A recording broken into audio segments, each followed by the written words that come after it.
ഇതുപോലെ കോഴിയിറച്ചി എങ്ങനെയാണ് കറി വയ്ക്കുന്നതെന്ന് ഞാൻ കാണിച്ചു തരാം. നാടൻ കോഴി കറി വയ്ക്കുന്ന വിധം.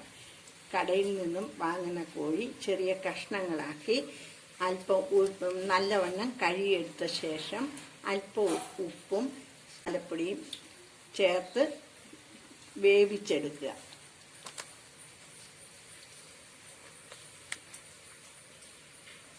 ചിക്കൻ മസാലയും ഉപ്പും ചേർത്ത് നന്നായി തിരുമ്മി 5 മിനിറ്റ് സമയം വെച്ച ശേഷം കുറച്ച് വെള്ളം ഒഴിച്ച് അടുപ്പിൽ വെച്ച് പകുതി വേവിച്ചെടുക്കുക. കൂടുതൽ രുചി കിട്ടണമെങ്കിൽ മൺചട്ടിയിൽ വേവിച്ചാൽ വളരെ നന്നായിരിക്കും.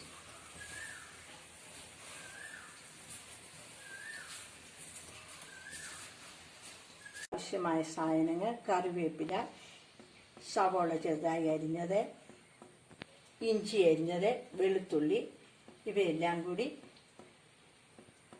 മിക്സിയിലിട്ട് ചെറുതായി അരച്ചെടുക്കുക. പച്ചമുളക് നടുവേ പൊളന്നിട്ടാൽ മതി, അത് എണ്ണയിലിട്ട് വഴറ്റാനുള്ളതാണ്. അപ്പോൾ നമ്മളുടെ ഇറച്ചി പകുതി വേവായിരിക്കുകയാണ്. ഇനി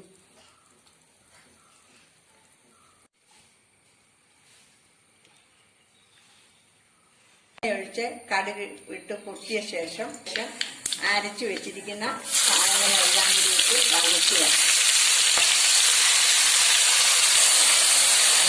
സവോള വഴന്ന ശേഷം അതിനകത്ത് മല്ലിപ്പൊടി, ചിക്കൻ മസാലയും ചേർത്ത് നന്നായി ഇളക്കുക. സ്വല്പം കാശ്മീരി ചില്ലിയും കൂടി ആഡ് ചെയ്യുക. ഇറച്ചി അതിനകത്തോട്ടിട്ട് നല്ലപോലെ ഇളക്കി എടുക്കുക.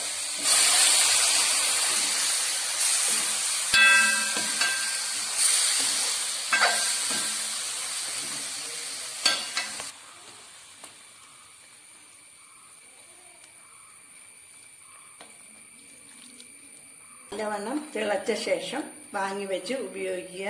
ഈ കോഴിക്കറി ചപ്പാത്തിക്കും കപ്പ വേവിച്ചതിനും ചക്ക വേവിച്ചതിനും ഒക്കെ ഉപയോഗിക്കുക. വളരെ നല്ലതാണ്. ഇതുപോലുള്ള വീഡിയോ ലഭിക്കുന്നതിനായി ഈ ചാനൽ സബ്സ്ക്രൈബ് ചെയ്യുക. കോഴിയിറച്ചിയുടെ റെസിപ്പി എല്ലാവർക്കും ഇഷ്ടമായെന്ന് വിശ്വസിക്കുന്നു. എല്ലാവർക്കും നന്ദി.